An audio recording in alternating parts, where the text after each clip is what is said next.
Nah, sekarang saya ingatkan semuanya saja, tidak hanya Yahya, semuanya saja bahwa ini kehendak Allah sesuai dengan zamannya. Tantangannya sesuai zamannya, mulai zaman Kiai Hasyim Asy'ari sudah ada, Kiai Wahab Hasbullah sudah ada, zaman Kiai Bisri Samsuri sudah ada, Kiai Aliafi sudah ada, terus sampai ke sini ada tantangan-tantangan yang berbeda-beda, ada tuntutan-tuntutan. Tapi satu yang harus terus diingat adalah kelahiran NU itu dari kiai-kiai pesantren yang hanya diniati untuk khidmah kepada umat. Saya sering mengatakan sampai viral bahwa ulama-ulama yang saya maksud kiai-kiai adalah mereka yang alladzina yanzuruna ilal ummah bi ainir rahmah. Mereka adalah orang-orang yang memandang umat dengan mata kasih sayang, karena mereka adalah penerusnya Rasulullah Shallallahu Alaihi Wasallam yang disebutkan dan diberikan oleh Allah sendiri sebagai laqad ja'akum rasulun min anfusikum azizun alaihi ma anittum. Dari azizun alaihi ma anittum inilah maka para kiai-kiai yang penerusnya para nabi itu mempunyai rasa belas kasihan kepada umat.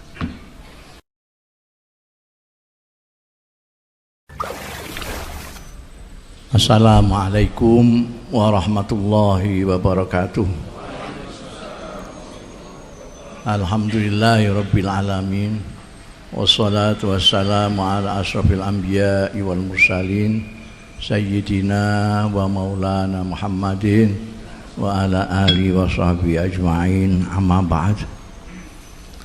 Hadaratil afadil sadatil masyayikh wal asatidhah ala izza dimaizukum wa fil muqaddimah sahibul fadilah Kiai Haji Miftahul Ahyar Ra'isul Am li Jam'iyati Nahdlatul Ulama, para pengurus PBNU Suryatan wa Tanfidiyatan, pengurus wilayah Jawa Tengah Suryatan wa Tanfidiyatan, dan seluruh pengurus-pengurus cabang yang hadir pada hari ini Suryatan wa Tanfidiyatan rahimakumullah. Beberapa hari yang lalu Ketua dan Rois cabang Rembang datang ke saya mengabari kalau tanggal 29 akan ada pertemuan PBNU dengan cabang-cabang se-Jawa Tengah. Ya, artinya dia pamitlah saya yang punya aula ini. Saya tanya agendanya apa? Tidak tahu. Loh, kok tidak tahu? Saya cuma diberitahu wilayah. Wilayah juga tidak tahu. Katanya ini agendanya PBNU. Saya tanya, Yahya kata ini silaturahmi. Saya jadi teringat Allah yarham ayah saya Kiai Bisri Mustafa. Suatu saat itu ngundang kiai-kiai sak Rembang, termasuk Kiai Zubair Sarang, Kiai Bedowi Lasem, Kiai Mbah Maksum Lasem, Kiai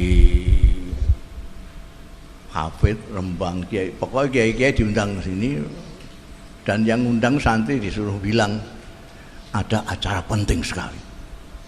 Jadi mereka datang semua kiai-kiai itu karena acara penting. Nah, ayah saya itu senangannya mayoran, makan bersama-sama kiai atau bersama orang-orang melarat, itu ayah saya senangnya. Habis makan-makan, kiai-kiai terutama Mbah Maksum, ini apa Sri? Yang penting itu apa ini? Loh, nah, silaturahmi itu apa kurang penting kiai? Wah, mbok akali tok ini. Jadi silaturahmi tok itu sudah penting sekali tadi. Apalagi kalau selama ini NU itu jarang-jarang silaturahmi. Padahal NU itu seperti kita ketahui, dia bermula dari kiai-kiai pesantren. Jadi kiai-kiai pesantren menurut sejarahnya itu adalah sandaran umat, sandaran masyarakat. Bukan hanya yang bodoh diulang, tapi yang sakit minta suwuk, yang mau usaha kurang modal minta modal, dan seterusnya. Jadi kiai itu pokoknya di desa-desa. Terus para pendahulu itu seperti Allah yarham Kiai Hashim, Kiai Wahab segala macam ini teringat dawuhnya Sayyidina Ali. Lah ini kalau yang batil saja kalau ditoto dengan tanzim yang bagus itu bisa mengalahkan yang hak. Apalagi ini hak. Kalau ditanzim alangkah luar biasanya. Lalu ditanzim kiai-kiai semua adakan perkumpulan mendirikan Nahdlatul Ulama. Ini syariatnya, seperti pidatonya Rais Am tadi semuanya syariat. Karena saya lebih tua di sini paling tua, saya akan bicara hakikat. Sampean mudeng atau tidak, enggak urusan saya. Seperti ketua umum tadi cerita, ada pujian, ada kritikan. Itu dia sangka hanya sekarang, tidak. Mulai zaman Kiai Hasyim sudah ada kritikan dan ada pujian. Itu hakikatnya memang Gusti Allah bikin begitu.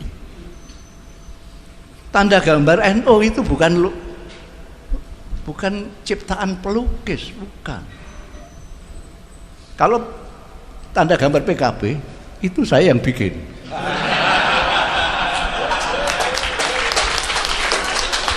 Karena kakak saya itu semangat dulu bikin PKB dengan Kiai Demian. Saya adiknya diperintah untuk gambar, wis iso gambar-gambarin. Saya niru NU sidik-sidik gitu aja. Tapi Nahdlatul Ulama yang gambar jagat tadi itu, yang ditafsirkan oleh Rais Am seperti tadi itu, peradaban dunia sak piturute itu, betulnya tidak ada pikiran gitu-gitu. Kiai Ridwan itu ngipi gitu aja.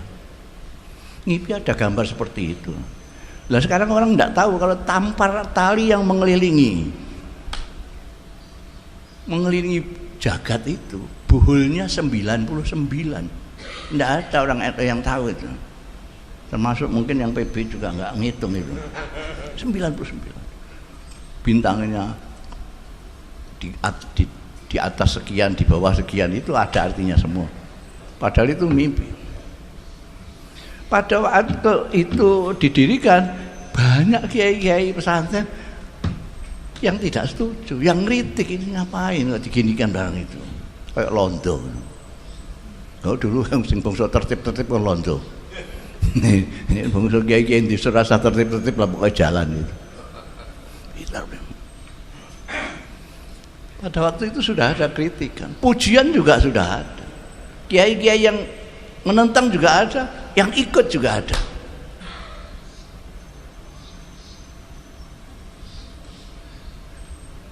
Kenapa demikian? Itu sudah kersane Gusti Allah. Ini ya, bicara hakikatnya di sini. Kersane. Ini yang jarang-jarang kita pikir, meskipun kiai itu semua kiai, tapi jarang pikir bahwa itu semuanya Gusti Allah.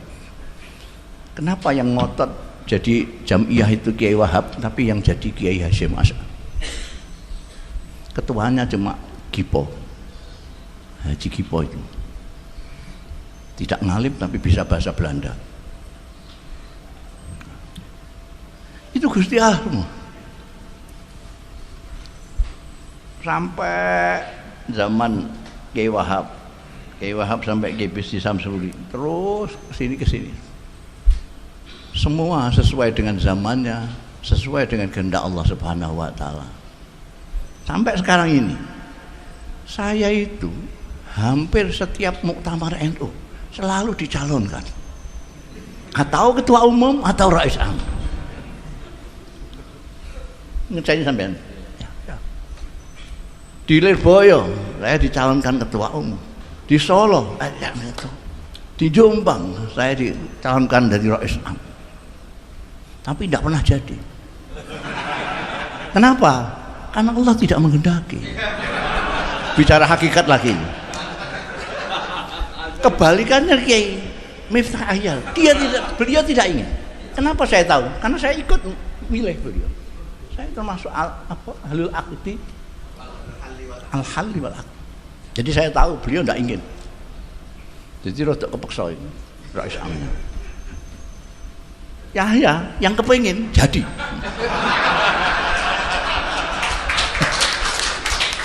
Itu semua Gusti Allah Ta'ala. Jadi terima saja apa yang ditetapkan oleh Allah Ta'ala. Jangan macam-macam lah neko-neko kok beratnya begini. Berat enggak berat itu ditunjuk Gusti Allah kok. Hakikat, saya bicara hakikat karena saya sudah tua. Di sini ini mungkin yang pantaran saya cuma Kiai Ibunnya, Kiai Ibunnya. Ini di bawah saya apalagi Rais Am, di bawah saya semua. Jadi saya bicaranya sudah hakikat sekarang itu. Jadi pada zaman yang seperti ini Allah menunjuk Kiai Miftah Hayat dengan Yahya Al-Istaqam. Sampai percaya apa enggak? Ini Gusti Allah itu maha semau gue. Apa yang bisa mimpin NU cuma Yahya? Nah, itu Saifullah juga bisa itu. Jadi wali kota aja bisa kok.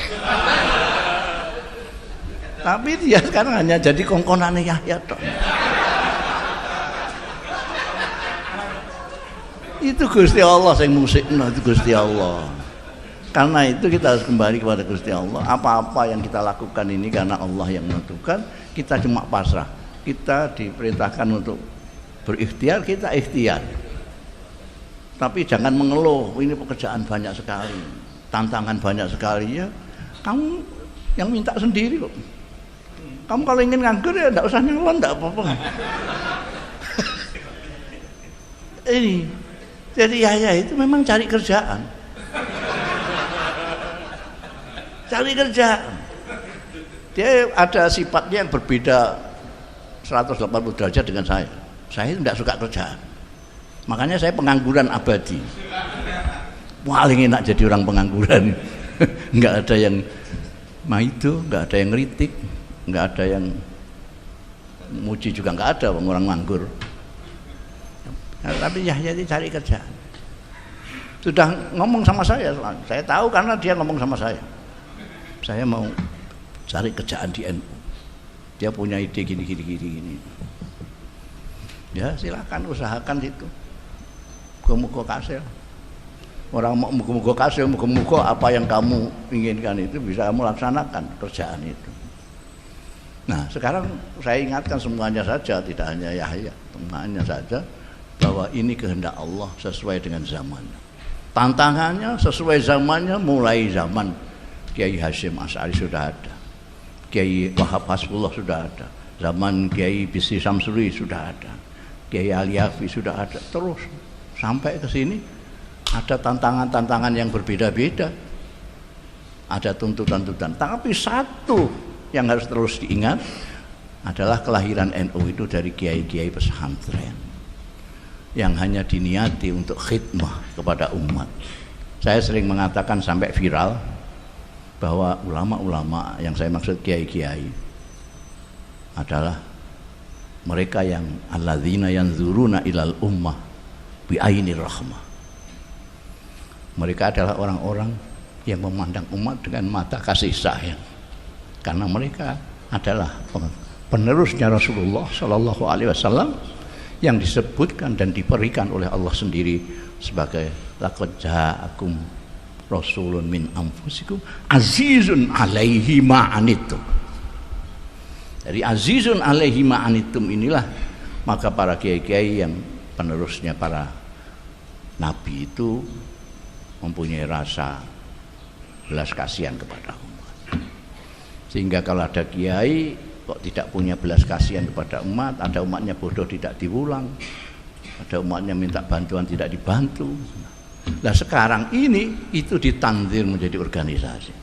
Maka organisasi Nahdlatul Ulama harus selalu mengembangkan perhatiannya kepada umat dan tuntutan-tuntutan umat apa saja yang harus dipenuhi oleh organisasi ulama ini. Saya kira itu. Wassalamualaikum warahmatullahi wabarakatuh.